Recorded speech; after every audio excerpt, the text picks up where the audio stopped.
Marcus Valerius Crassus strode through the forum like he owned it. His toga was immaculate, his sandals polished, and his expression radiated arrogance so thick it could have suffocated an entire street. Tall, muscular, and handsome, in a way that made lesser men tremble, he had spent his life wielding power mercilessly. Merchants, gladiators, even his fellow nobles bent beneath his will. He laughed at misfortune, scorned the poor, and treated women as ornaments or tools never equals. That morning, Marcus spotted a rival noble's clients petitioning a magistrate. With a smirk, he pushed past them, shoving an old man into the dust. "Move! Worms! Rome is mine to walk upon," he bellowed. Then, in a gesture of ultimate hubris, he spat carelessly at a priestess of Juno standing nearby. The priestess froze, her hands lifted to the sky. Her voice cut like a sword. "Marcus Valerius Crassus, you have mocked the gods, the dignity of Rome, and every soul beneath your arrogance.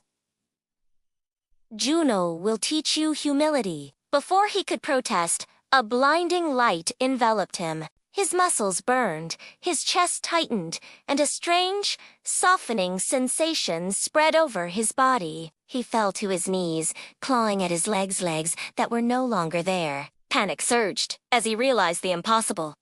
His groin had vanished, his hips widened unnaturally, and weight pressed on his chest where none should have been. "No! I am Marcus Valerius!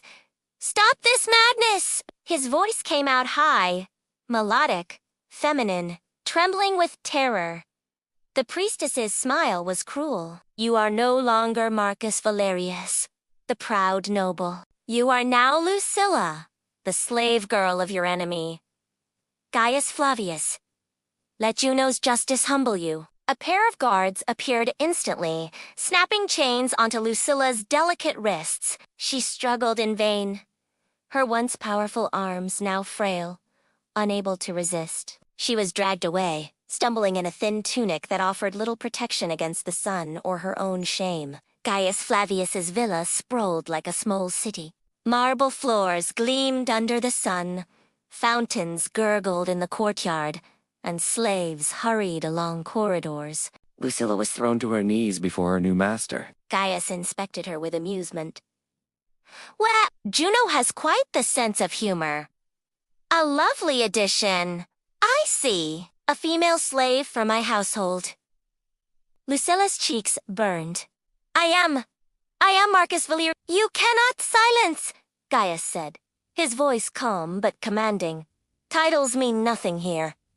You are property. Remember that?" The first tasks were humiliating beyond belief. Lucilla scrubbed floors on her knees, carried heavy water jars from the aqueduct, tended livestock, and endured ridicule from the other slaves. Every slip, every grunt of exhaustion reminded her of her new form, her lack of strength, and her helplessness. "A fellow female slave," Lydia whispered with barely concealed amusement.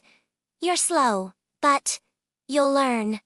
Everyone does." Lucilla's soft hands blistered instantly, fingers unsuited for labor. Even walking in sandals designed for speed felt awkward. She tripped over her own skirts, fell, and was dragged upright again by Gaius's guards. The goddess's curse was merciless.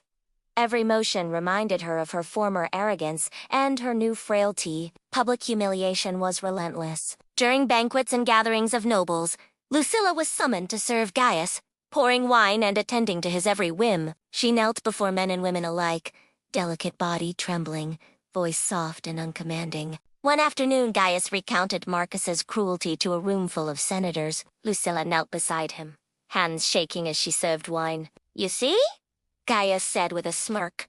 "The gods punish arrogance. Even the proudest noble can become the lowest servant." Lucilla wanted to scream, to assert her former dominance, but the soft soprano of her voice betrayed her. She could only bow, cheeks flaming, enduring the gaze of everyone around her. Nights were no kinder.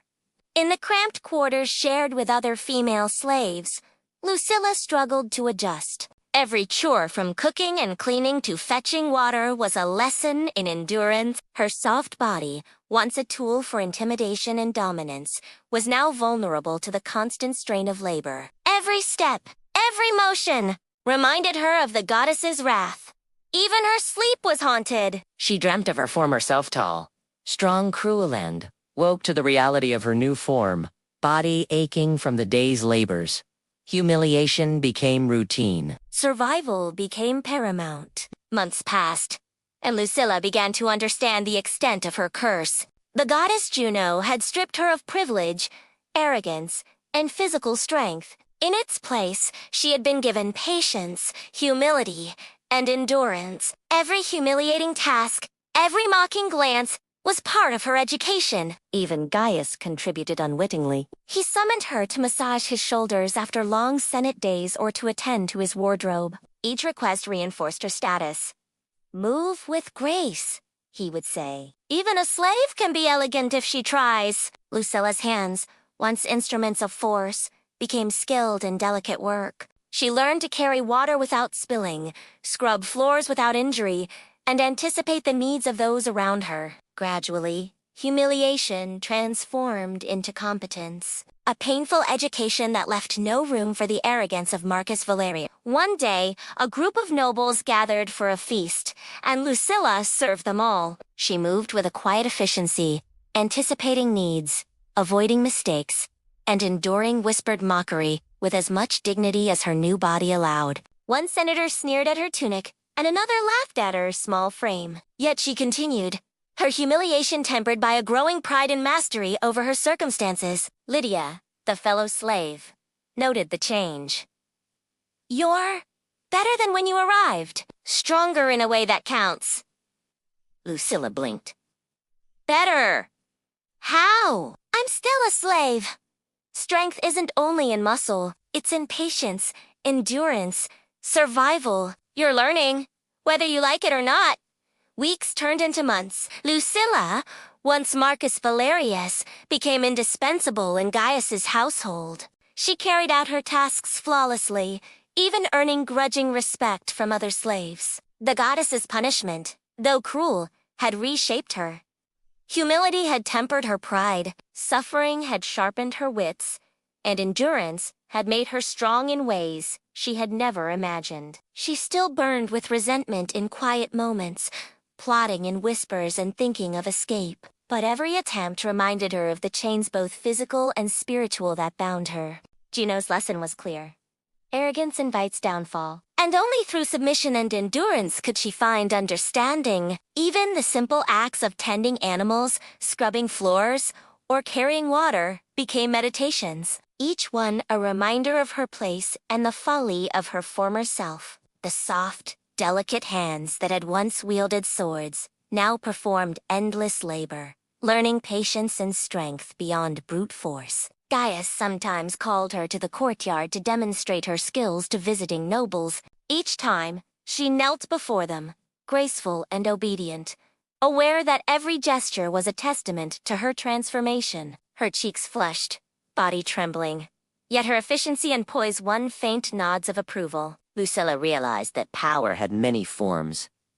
Once, it had been muscle, wealth, and fear. Now, it was skill, endurance, and subtle competency.